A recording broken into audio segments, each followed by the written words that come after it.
can I grab your attention, ladies? So lovely to see you at the Women's Breakfast. Would it be possible to get your attention? Over there, the photographer, would you mind quieting down a little bit? Sorry. We're starting with a session. Everybody, welcome to the AI House. My name is Nicole. I'm the founder and CEO of Merantix Momentum. I sit on the board of Merantix. We initiated the AI House and running it together with many of our partners, so thanks for making the time. I do run a women's AI breakfast at our AI campus in Berlin. We will soon be opening in London. We also run it, exactly, we also run it, we've run it in Paris and in Switzerland and different places. So for me, it was really important that the first session at AI House would be our Women's AI Breakfast. We did the same thing last year. And so thank you very much for bringing all your energy and for making it early on a Monday morning to the session. I have two amazing panelists. And I guess with the news flow of the last few weeks, it's kind of obsolete to say why this is an important event to have. So thanks for all the female energy in the room. Let me put it like that. So I have two amazing panelists. I have Smaje.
Math and finance and measurement skills.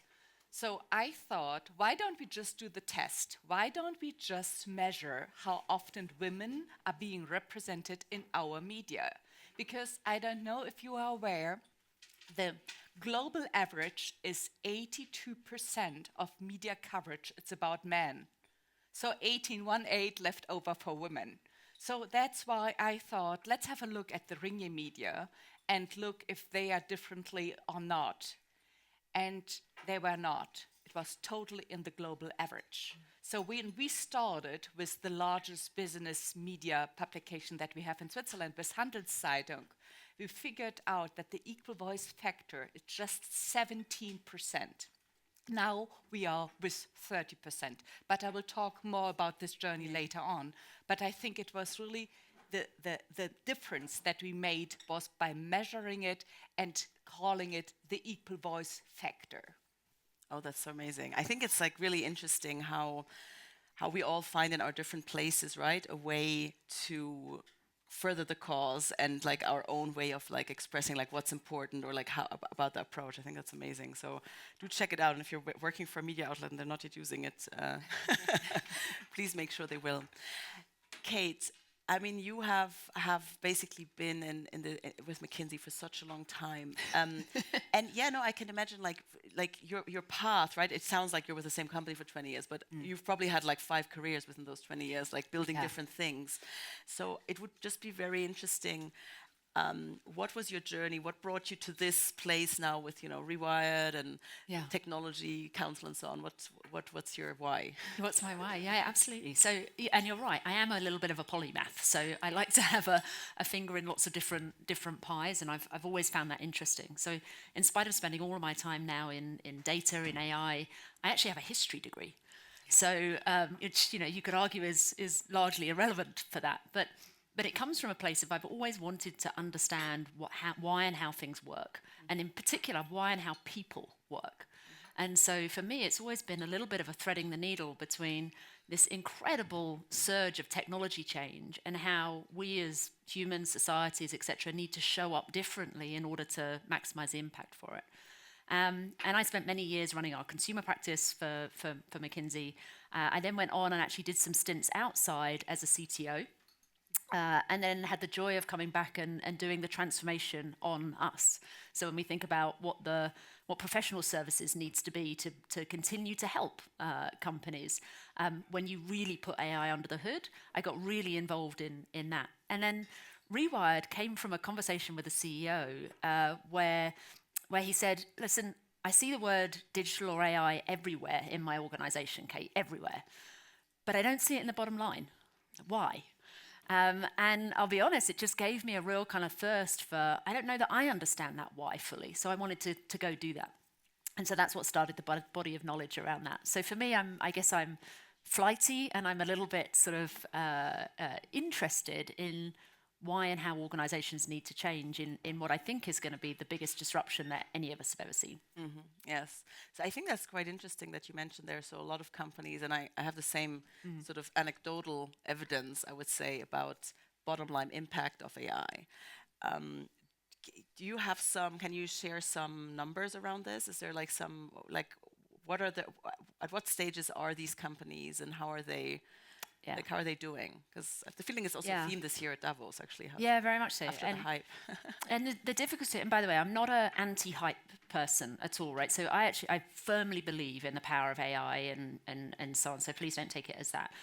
But I do think that there is a dissonance today between the promise that we all had, even back in kind of November 22 when this all came out, the promise that we had and the reality of where many, many companies are today. And if you really look across the board and say, who's driven deep, value creation as a result of generative AI and AI more broadly, the numbers aren't that big. They're not that big. And what you find is for most companies, they stall at some point. And often the reasons that they're stalling are very human reasons, right? I have maybe a slightly bad habit, which is I tend to go back and talk to folks who are maybe 12, 18 months into their transformations and ask, what do you wish you'd done differently? Like, what would you, if you had your time again and a magic wand and a time machine, what would you do differently? And it is striking to me how much of that conversation has nothing to do with technology, right? They don't look back and say, I think I made the wrong call on the provider. What they say is, I had no idea how hard it was going to be to get change management living in my organization. Mm-hmm. I had no idea, that this was more than just bringing great talent in. I've got to make that talent wildly successful. I had no idea that, actually tracking to real value metrics as opposed to wonderful, high-level aspirations was harder than I thought it was going to be. So those are the things that I think are getting in our way. But the reality is the vast majority of companies are not achieving the promise that they believed at the start. Yeah. Who here in the audience, who has the feeling that they've got it completely cracked? Maybe some are AI startups, like we obviously have it cracked. But I'm just wondering, like anecdotally, because I feel also in a lot of discussions, sometimes even small circles, it all feels so shiny, right? Everybody's saying, we're doing this, we're doing that. And I think we're not really getting underneath the hood yet and really being honest, and I mean, everybody knows it's hard. It's really tough to make this work. So maybe also good to exchange on the real stuff that's going on in your organization. I would encourage you at least. So this human resistance, right? I mean, this, okay, we have technology, it's all possible, it's all feasible, but then there's the human factor, as you say. So we're just humans, so we resist change sometimes, and we don't like it, and so on, and we have fears and feelings, and so on. So it's good. So I imagine, with I mean, I would say almost recent news flow shows us that some people feel the same way about the equal voice factor. So what is your experience, I guess, from this change, right? That organizations have to face with regards to the equal voice factor. Do you have any stories for us on this? Would you share what Kate has said? Well, I think it's always important to have the combination of humans and the AI machine, right? Because otherwise it will not work. And I just want to underline what Kate just was saying. I think we all have to be aware of the dual role of AI. In one regards, it can perpetuate all the bias that are already in AI. And on the other side, if we use it now and if we ensure what input is given in now, we can mitigate those biases. But the time is now to act, not like to wait. I think this we all have to be really aware of. In regards to this combination of humans and machine, we have two things. We have first this equal voice factor that we invented 5 years ago, and that was reviewed, certified by ETH. But secondly, just last autumn, we announced the equal voice assistant. And now really important, it's not the equal voice boss. So the human is still taking the responsibility, right? So what does this equal voice assistant does? When you are writing your text as a journalist, as an author, as somebody from the communication department, you just are aware of the unconscious bias. So when you are writing it, AI, a generative AI, is helping you to get aware of your biases, about inconsistencies, about gender balance. You don't have to take it, but the AI assistant just like is supporting you. So you can do it when writing or when reviewing. But you can imagine, there were some journalists that would say, oh, Annabella, but I don't know if we will use it. And you know what, it was helpful that I said, you know what, it was not the tech department who invented it. It was actually journalists who were training and testing it. And this was helpful. So that's why I think it's always try to build bridges. Bridges among humans, bridges with the machinery. And I think this will be helpful. But it's all about communication. Agree. Yeah, I have to agree. I think this human-machine interaction, right, and is very important, because I feel we'll need machine teachers, so humans who actually take decisions for a very long time. I don't see that we have like this magic AGI that will do everything for us in companies very soon. So I totally would second you that you can create a lot of buy-in and also show that even the algorithms can respond, right? That you see over time they can become better and so on. So I also have this experience that it makes transitions easier. Maybe back to we're talking a bit about cultural shift and transformation and human resistance, and I have the feeling a second bottleneck to all of this, and you were kind of broaching this, is data, right? So then, yeah, the data is really important. What's in the data, how representative the data is, how the quality is. So I don't know if you can share a bit how this looks like for sort of the equal voice factor, and how companies respond to this, and how organizations work with this data. Definitely. I was mentioning with the Handelszeitung, the equal voice factor, that when we started it was only 17%, now it's with 30%. So this is just measured. And what we noticed, everybody of you knows this saying, what gets measured gets managed. With journalists, never ever say it. You know how I'm framing it? What gets measured creates awareness. And this is totally what we noticed. We noticed by just like mirroring it, just like showing the numbers, the whole cultural debate could start. And what I noticed, the whole discussion about equality, about gender equality, is something really still emotional. And we noticed that having it based on data, it became totally rationalized. So equal voice, it's not called female voice, it's called equal voice. And I noticed that it's like more combining. It's combining data, technology, media, and advocacy. And that's why I love it so much. And I think that's the key that it's so successful. We are reaching now, after 5 years, 15 million users within 7 countries and 32 brands. And we still want to grow. So whoever is interested, we want to grow. The other example I want to do is Equal Voice is just for media, but the Equal Voice United, we were leveraging all our experience to the Swiss business, to the Swiss economy. So it was really interesting. We have partner companies that work with us. And they measure as well, not only the press releases, but really interesting, their social media posts. Swiss Post and Sunrise, they did so. They were so courageous to measure it. And what they noticed was when they were starting to measure their social media post, it was still really low, the female representation in social media. And then they were rediscussing with the management, with the CEOs and the head of corporate communication.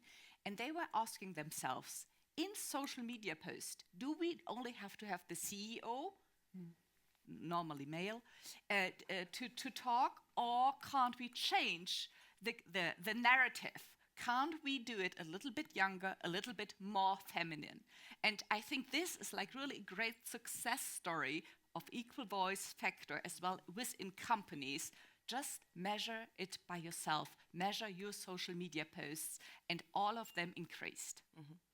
That's fantastic. I think what's really intriguing about this is that you're changing the data as you go on, right? There's real-time change.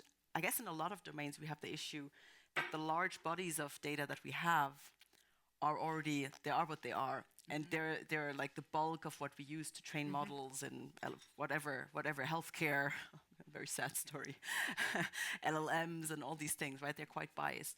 How do you feel, Kate, about this data journey that companies and organizations have to go through? Like, what do you tell them? Like, how should they think about this and to affect the change? I think you're absolutely right that the data is key in this. And when I wrote the book, there were three of us as authors, and we got back together about 2 years after or 18 months, in fact, after the publication, and had the conversation around what's changed since then, like what's different, what's harder. And we unanimously agreed that data was the bit that was really now getting hard for folks, right? And I think particularly now that we're sort of talking a bit more about generative AI, not just AI, data's become even more of a blocker for folks, because really you're not able to do any of the interesting stuff unless you spent the last 3 or 4 years getting your workloads onto the cloud, properly indexing your data so it's usable, putting in place, the scaling technologies and so on. And so data unequivocally has been the thing, I think, in the last couple of years that has come to the forefront, because now we can do so much else so much more easily that data's the blocker. What I would say, though, is I think one of the biggest mistakes that companies make is they're waiting for perfect, right? I was in a room about 6 months ago with some of the best sort of data CDOs globally. And I asked them kind of who here's data is perfect. Not one hand went up, right? Not one. And these are some of the best people, on the planet of this. And I think that's the point, is you're not waiting for perfect, and you've got to make sure that, perfect doesn't get in the way of good enough around it. And so rather than sort of trying to wait for this holy grail data lake, actually thinking about what's the metric that I'm actually trying to move here? What's the outcome that I want to be able to achieve? And what's the data product, the specific data product or pipeline that I need to do that? And then the thing I really want to measure is reusability of it. So am I actually able to use this in many different places so I get that single canonical source? That's the way of thinking about it that I think is very different to how many of us grew up, which is don't worry, we're cleaning the data. We're going to give you metrics on how much of our data's in the warehouse. Like it's useless to anyone. What you need to know is, how am I using it? And am I reusing it? And is it good quality? And do I have the right practices around it that means that the whole organization is versed in using data differently? Yes, fantastic. I'm going to ask one or two more questions. I'll open it up for you, so get your questions ready. I was wondering, I think the story that you're telling is quite powerful because we can think often that we're stuck with the data, right? And what I like about this, and some data in organizations as well, like for example recruiting, HR, right? It's not like we want to be stuck in the data past. We actually also in some cases want to change this and kind of not get rid of the past, but overcome it and become better. Yeah. So I think having these use cases in mind is really important, right? Do we want to replicate what's in the data, or do we actually want to change this, right? What you're also doing with the equal voice factor. I was wondering, what are the things top of mind for you this year? Where do you, because like there's a room full of very powerful, cool women.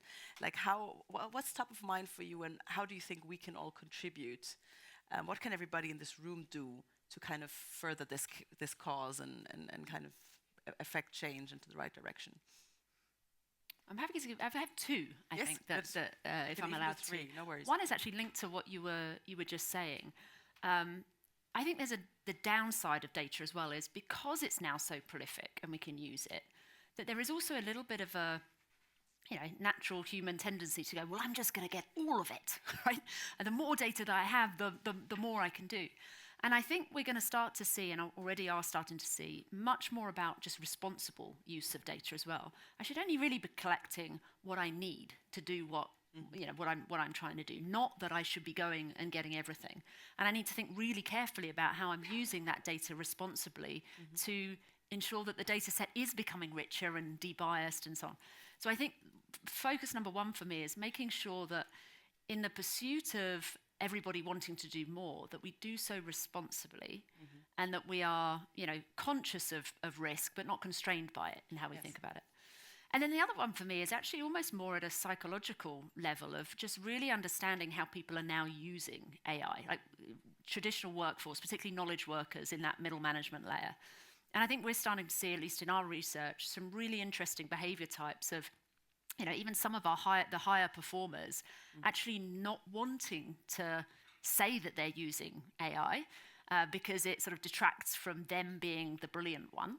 Right, and also, some real reticence around actually sort of admitting to it and saying that I was assisted by it. So I think we're going to see, now that we've got better data, some very, very interesting psychological patterns about how, or anthropological patterns about how people are really using AI that are going to help us with adoption going forward. Because I don't think it's as simple as give people the tools and everybody's going to use it uniformly. There are some fascinating things happening, one or two layers under the surface. So I'm going to spend a lot of time on research of that this year. Okay, good. So everybody follow what Kate's doing.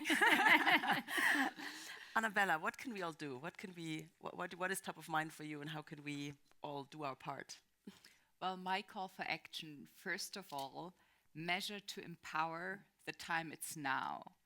I think it's really important that we make all the companies, all the governments really accountable for it. They have to measure it. We have to measure it. Because only by measuring it, we can prove the change and we can mirror it to start the change. And now, on a personal level, I want to encourage all of you to raise your voices. Be aware that all of you are role models. Sometimes we do forget, right? So please be aware and always try to be the role model you would have loved to have when you were younger. So thanks a lot. Oh, that's good. Yeah, that's a good reminder early on Monday morning. I will add something.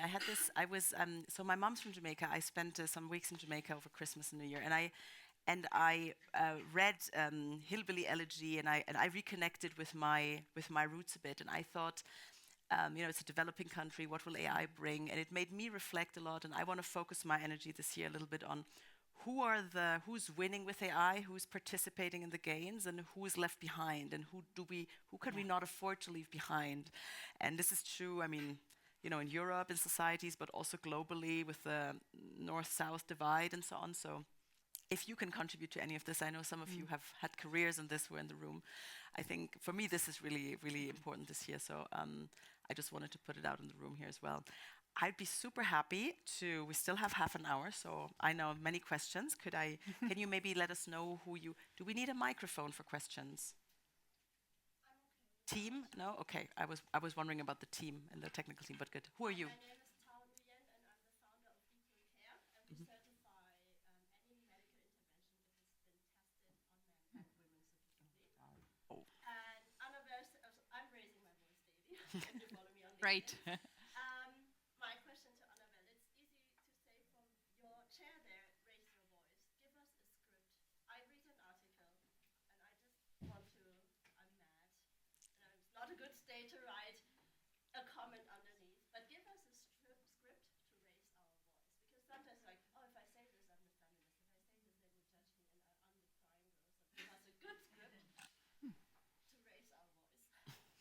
Well, first of all, I think it's not about being feminist. I think it's about being humanist. I think we all have to be aware of this, first of all, right?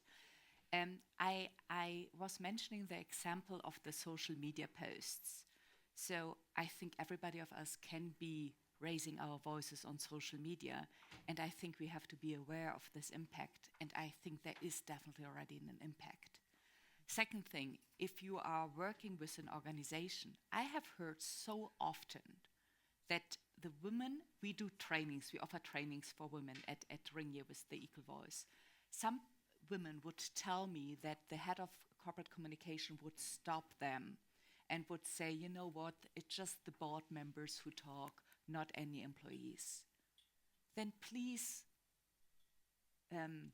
reflect if you still want to work for this company. Because why shouldn't your voice not be listened? You are one of the ambassadors, aren't you?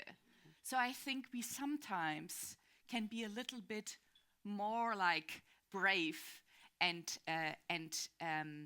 ask somebody for empowerment. Can I add something to this? Because what we see in data is that there is a lot more violent and aggressive reactions to women's voices still today than to men's, right? Which is awful. So female politicians and so on, it's a completely skewed distribution. Like they're always and they encourage a lot more negative and a lot more exhaustive feedback in the comment section and everything. So I would encourage you, online or offline, to get your gang together. Like, think about the 10 women, maybe it's the Jamaican side of me, I don't know. But like, get your gang together, get like 10, 15 women that you are, that are in your trusted circle, and who will defend you online, and who you will defend online, and who will put something in the way of this like negative thread. I think that's something super concrete that you can do, that no matter who your friends are, you can execute on, and that gives you even a higher sense of, okay, there are like some people backing me, because there are lots of people backing you out there. They don't have troll farms, right? So.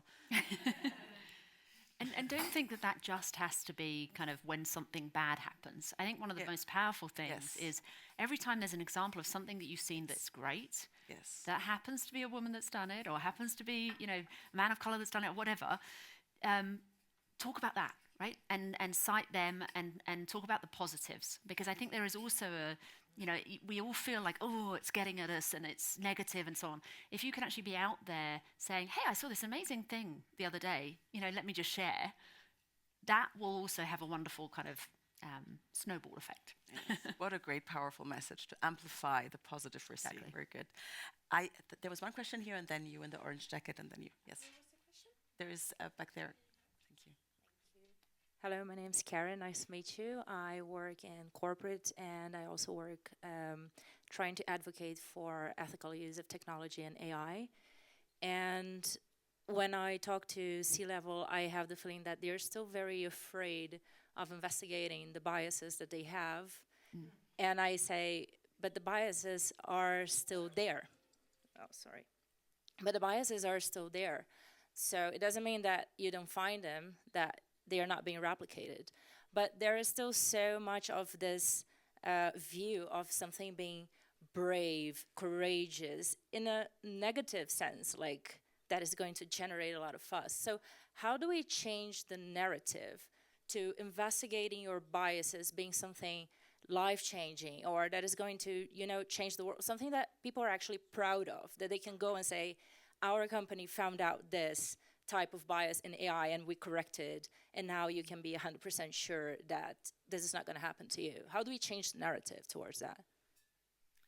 Yeah, I'm happy to go first. I think you make such an excellent point on this, right?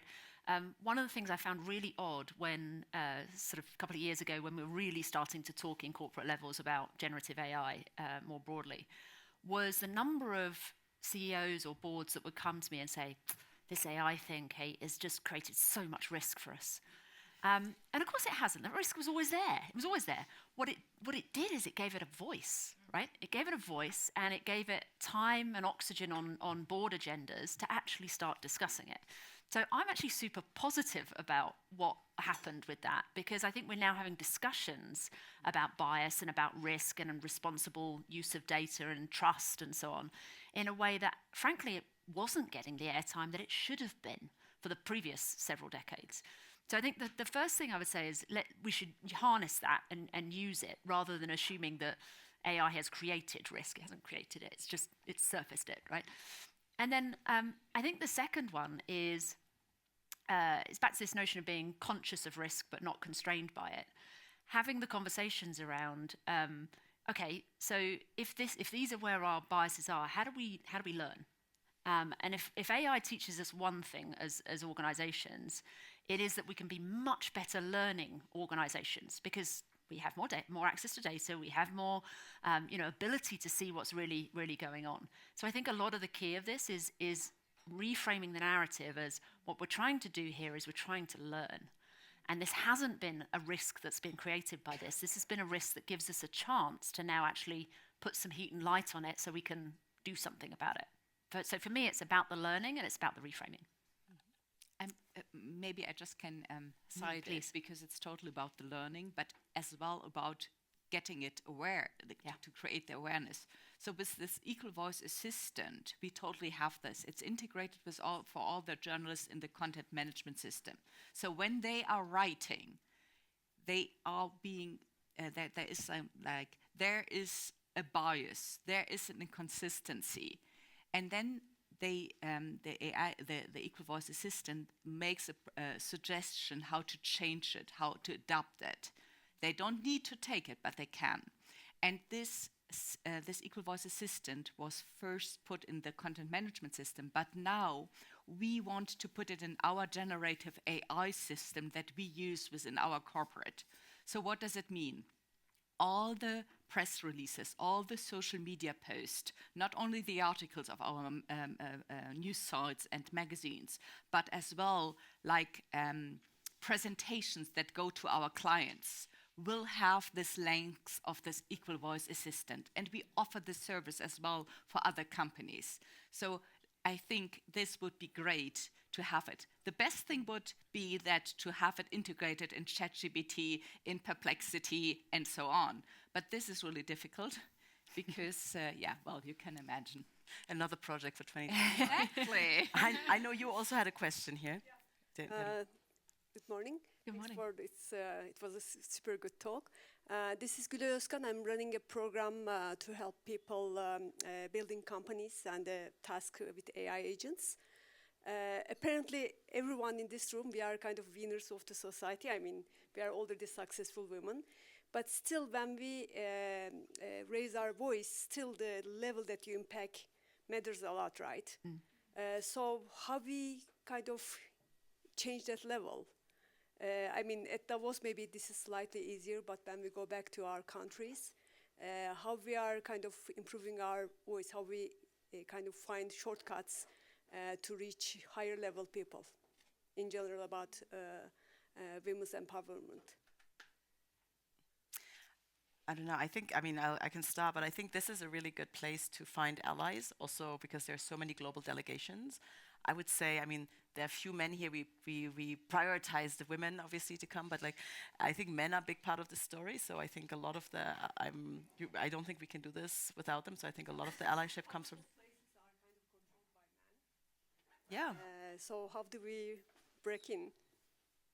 So I've made really good experience with like kind of approaching them and like enrolling them in for some sort of causes. I've made personally good experience with that. So if you ask head on, I mean, maybe except for a few CEOs now who've gone on media about not caring about this so much, but otherwise, like it's really hard to say no to it as well. If you ask somebody head on, and if they then they want it, there are like probably 5 others who will say yes. But I don't know if you have any. Yeah, I think there's, and maybe it's overly simplistic, but there's also a piece here about just be brilliant at what you do, whatever it is, right? Whatever genre or field or anything else, be brilliant at what you do, and then they can't not have you in the discourse, right? Like it would be, you know, conspicuous by its absence, by not having you in that room, in that voice, etc. So don't underestimate. I mean, part of the reason that this room is as strong and as good as it is because you guys are already kicking ass at what you do, and so use it. Right? Because that's probably the biggest determinant that's going to get you in the room. Accepting that doesn't always work perfectly for all the reasons we've discussed, but it is a really important foundation to have. Fantastic. Can I go to you? Thank you. Thank you very much for inviting me to this session. My name is Professor Salma Abbasi, and I'm the chairperson and CEO of a company called eWorldwide Group. And we are this year 25 years old. And I'm a part-time professor in ethical AI and AI for SDGs. And we primarily work with governments to do digital transformation, inclusive and meaningful and sustainable. So listening to what the other people have said, I'm a technologist who's now coming in as a social scientist side because I realize the impact to society on technology is actually pretty bad. I'm very afraid of social media, especially with Elon Musk and Donald Trump now. The guardrails and safe protection for young people has gone away. But as ladies who actually are either mothers, sisters, or new pioneers in this space, we must not think that we need someone to help us with a script for our voice. We should go right to the top. I'm happy to tell you there are many, many women ministers who are looking at AI in the developing world, whether it's the CIS or in Africa, Barbados. We have a lot of amazing, powerful women that are sisters. If you want I'm easily accessible on LinkedIn, and I've made it my mission to help the next generation come up. I believe that we need to just keep moving forward, but most importantly, rather than making sort of a pal group of 10, let us make a network of women in AI. There are many. I never know what to join. I'm just a professor. I have 5 universities. I have WhatsApp group with all of my students, and it's a lot. But my feeling is you need to make yourself as leaders, you make yourself accessible and say, I broke the glass ceiling of the seas. Everybody listens to money. Within AI, if we can demonstrate, there was a lady who I met when I came in. She was saying, my challenge is to push the business process against the technologists.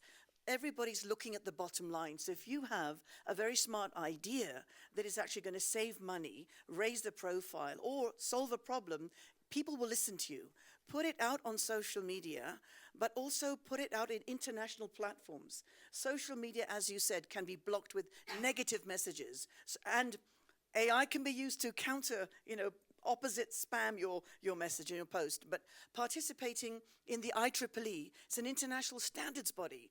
I'm on there, God knows how many AI teams. It's free. It allows you to put your voice there, to network with other people who have like minds as yourself. But most importantly, don't wait for someone to make space for you. Make your own space, and don't be afraid. Thank you. Bravo. Thank you. There were more questions. There's one, 2, 3, 4. Okay, great. Hi, thank you so much for convening this esteemed panel. My name is Jerry Houston. I'm co-founder and CEO of Workwhile. We're a WEF tech pioneer. We're an hourly labor marketplace connecting frontline workers to shifts so they can build their own 40-hour work week, and we offer AI-powered upskilling. So Nicole, your question really resonated with me. And piggybacking off of that, Kate, I'm very curious to hear if your corporate clients are thinking about what is the AI transformation for my hourly workforce, right? Yeah. I'm sure you work with some of the largest employers in the world, right? Yeah. How is that going to trickle down to the front line? Yeah, I mean, it already is the short answer of it. What I will say that's different, though, particularly about generative AI, is it's an assistive rather than replacement technology. And this is where it gets much more complex in terms of how it trickles down to the front line. Because previously, a lot of technology transformation has been about almost eliminating roles around that, or at least reshaping and so on. This is really different. This is about, giving that frontline workforce incredible superpowers to do what only they can do, but do it better, right? So I actually think the complexity, at least in the conversations I have, of how you translate that through is harder than any other technologies that we've seen to this date, because it is assistive. That said, I also think it's much more exciting, because it becomes less about, can I replace you with a machine, and more about, if I put the power of both of you together, what then? And so where I get frustrated sometimes is where companies will come in and say, we've found a productivity benefit, which really is sort of another name for fun with maths, of if I take X number of hours and X number of people, I get a productivity benefit. For me, the best impact that I'm seeing across companies I work with at the moment is where you're using the numerator and the denominator. So you're actually saying, if I've got this person, are they able to do and be so much more than what they can do today because of technology? And that's where I think it gets exciting. So your point around sort of reconfiguring that 40-hour week, I think is really important, because we are going to have to work in quite different ways. And the classical time that people spend today will start to look different. So yeah, I'd love to connect offline if that's helpful afterwards. But yeah, very interesting. But it is different to how we've seen it before. And it raises, right, a whole different question about like AI literacy and Exactly. interaction again with such a large amount of people. And sometimes you have to do it in a very short time, no? Especially to your point of like shift workers and like hourly workers. Yeah, totally. Number 2. Hi, good morning. Alice Bromwich. So it actually follows on exactly from that point. So I help coach CEOs and C-suite grow and develop their businesses. But with that, obviously, is the gig economy, as you're describing. And so if you are that hourly rate worker, every hour you're not working, because you now have to upskill, and you are then a mother or whatever, you've also got that too. And we're seeing a massive issue if they can't upskill quick enough.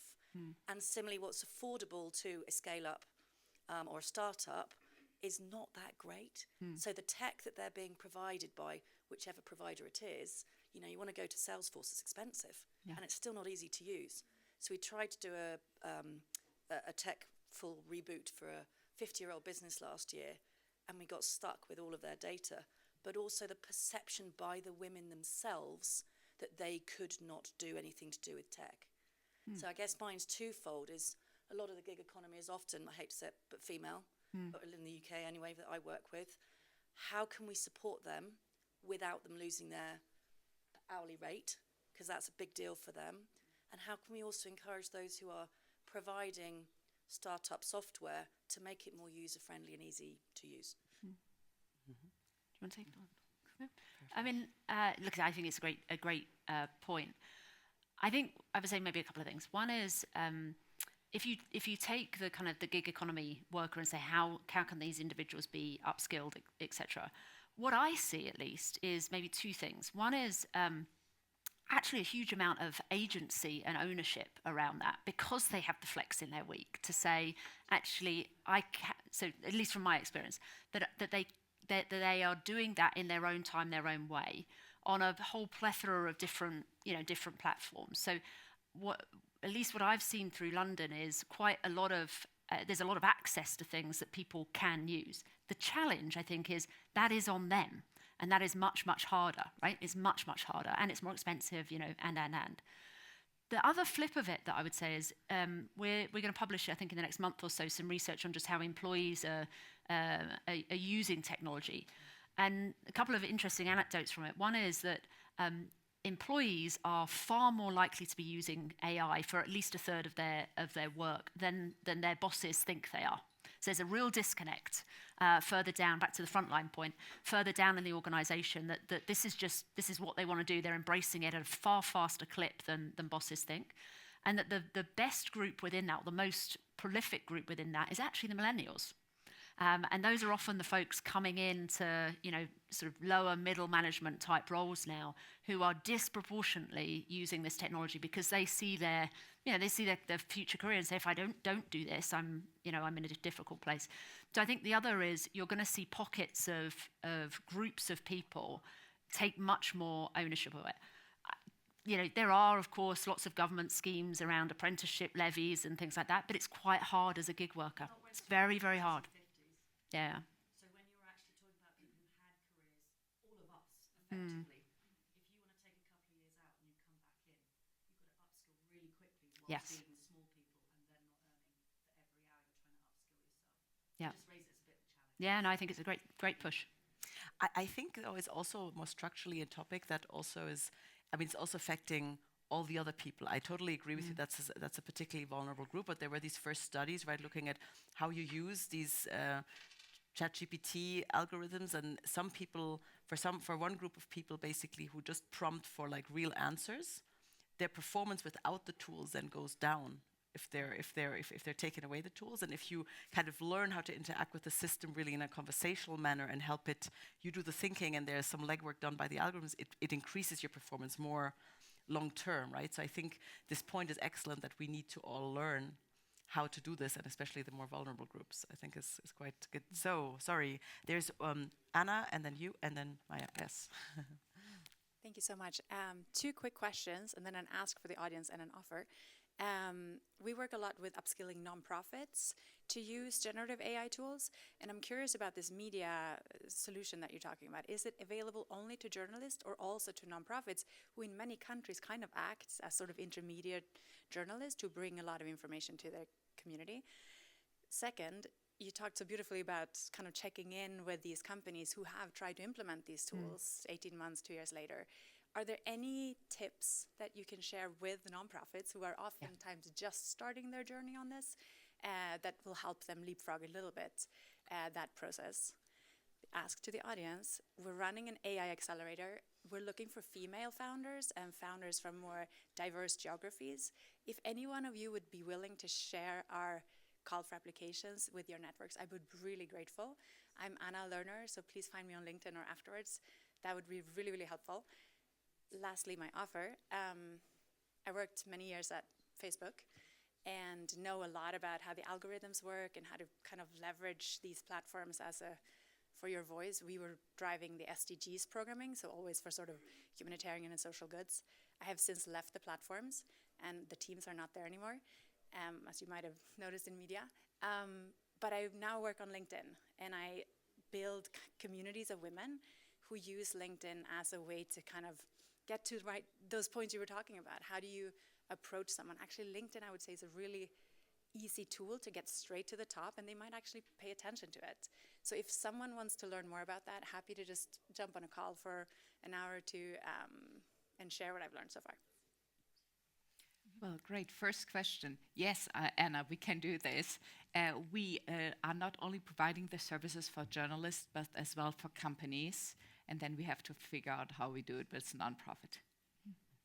Perfect. And if it's helpful, the research that we've done through Rewired includes nonprofits. So it does actually apply across.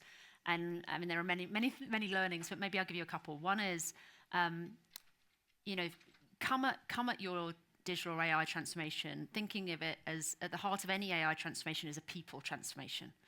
So really thinking right from the very start about what do I need my humans to do? What can only my humans do? And how am I using the technology to give them the superpowers that enable them to do that? So really treat it as from a humanist standpoint, first and foremost. And the second is, you're going to be constrained on how much you're able to invest, and some of the upgrades of legacy technology will be a lot more challenging. If I've learned one thing, look at the business case really hard.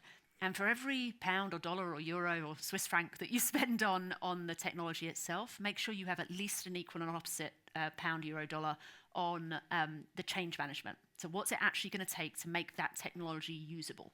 Because I think if for every, and I sit on the board, I'm a trustee of a number of nonprofits, and every single pound counts, right? Really, really counts. And so you've got to make sure it's being put fully to work.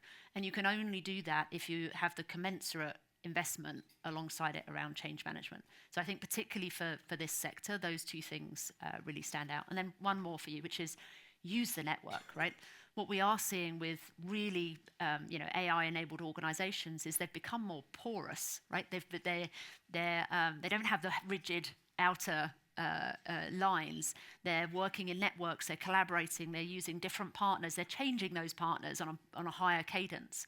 And I think as a non-profit, your ability to be in the network and frankly ask for help around it is even higher, right? So use that to its fullest extent. Fantastic. I think we can do more. 1, 2, we're gonna have to we're almost out of, first the ladies, lady here in the front, please, and then 2, and then there's a third, and then I'm sorry, but we're gonna be, so if you can be brief, because we just have like 4 or 5 minutes left. Yes, I can. So can I say a few empowering words to all the ladies here? I don't have a question anymore because you've answered everything. But first of all, I work for Pandatron, which we're going to revolutionize how to do change. So we're going to do it with an AI platform that actually empowers the person themselves to find their own why. Why is this transformation important to me? Why am I here, and what am I the best at in this program? And I'm a recovering change management consultant, so that's where it comes from. We have a freemium, so that's why I wanted you to have my card, and let's hook you up. From the data, obviously, because we have an AI platform and people do systemic coaching sessions with us to run their transformation around culture or digital or whatever transformation it is. They type in a lot of stuff, and we have all that data. So I recently checked in what it would look like on gender. I did pretty much what you've done for the public speeches. Women do take initiative in their own transformations a lot more than men. So people in this room, you're the ones who can take the steering wheel and start driving it a lot faster and a lot better than male. Males are still looking for answers from ChatGPT, whereas women are asking, what could I contribute into this situation and how could I really make it better? We can utilize our own empathy path a lot better than the male. Okay. So that's the empowering speech. Thank you so much. And then for you, maybe, exactly, and then last, and then yes. Thank you, Nicole, for organizing it. And having those conversations already sparking during the session is amazing. So you're already achieving a lot by running this type of session. So thank you. My name is Safia Agheni. I lead the nonprofit Women in Tech in Switzerland. This is a global organization. I lead the Swiss chapter, and I'm a health tech leader. Yeah. In the AI, personalized medicine. So you touch on so many topics. I could just go on and touch on a couple of questions and challenge, but that's for the break. The thing I'd like to bring to you as leaders is the global context and seeing Switzerland, and I've been in Switzerland for 15 years. I think there's so much we can learn from the other regions in the world. And what really also scares me is the talent shortage in the area of tech and AI, and that's what we drive a lot. So my question to you is, as leader, decision maker, stakeholder, what can we do and learn as a Swiss nation or even Europe from the other region where we should do differently to really get the right talents so if we want to still continue driving the innovation agenda? Mm-hmm. Should I take it because I live in Switzerland? Yeah. Something really easy, day schools. It sounds so easy, but I think we definitely have a problem in regards to getting women not only part-time but full-time back into the office is because we don't have day schools. And I think it really sounds easy, but I tried the entire last year to talk to the politicians, to all the Arbeitgeberverbände, I don't know how you call it, all those associations all over. And everybody told me this is the hottest potato you can even touch. So I think just like one easy example would be day schools. Fantastic. We have one last question, please. Hi, I'm Sangha Penasetti. I run a company called GoZeal, and we provide data science and analytics as a service with a focus on hiring diverse women in tech. So think return-to-work moms and flexible workforce and all of that. My question is, I know I'm from New York, and semi-India. So a lot of AI replacements with jobs at the early stage. I wish there's like AI to replace dishwashing and like, I don't know, folding clothes or other things. I would love those technologies if anyone's working over here. Japan, right. So as a mother of two, constantly trying to juggle and whatnot, what are some interesting AI use cases that you're seeing, futuristic, not what's already existing, in the space that we can attract more women and young girls to get into the STEM workforce? And you know, what's most attractive to you that you're seeing in 2025 or 2026? Thank you. Yeah. Well, so first and foremost, I got to tell you that by my washing machine, I have a poster that says, "Hey Siri, do my laundry." So I'm 100% with you on this one. Unfortunately, it doesn't yet, but you know. In terms of the kind of gender thing, actually, for me, I would like our women to be doing the most interesting, most impactful use cases or transformations. I don't think that there's because our women are more empathetic, let them do the consumer one, right? And actually, some of the women in tech that I've worked with in the last few years who I think are just, out of this world, are doing things like, really understanding deeply how do you do space technology and building digital surrogates and digital twins, to do that, and they come from a sort of very, very deep science background, or they're in, personalized medicine, and they're, really taking on some of big pharma to figure out what's it going to take to get, both detection, prevention, and treatment to new levels, for consumers. So I think there are myriad different things that we're going to be using AI for. I would like our women, and everyone, frankly, to be making sure that we're pushing the boundaries of what science and technology can do for, ultimately for greater good, but also for making sure that we're able to create, valuable entities in the world that can continue that kind of work. So for me, I don't split it. Fantastic. We've reached the end of the session. Thank you so much for coming and opening your Davos with us. Thank you. Thank you. Thanks to Kate. Thanks to Annabella. Kate.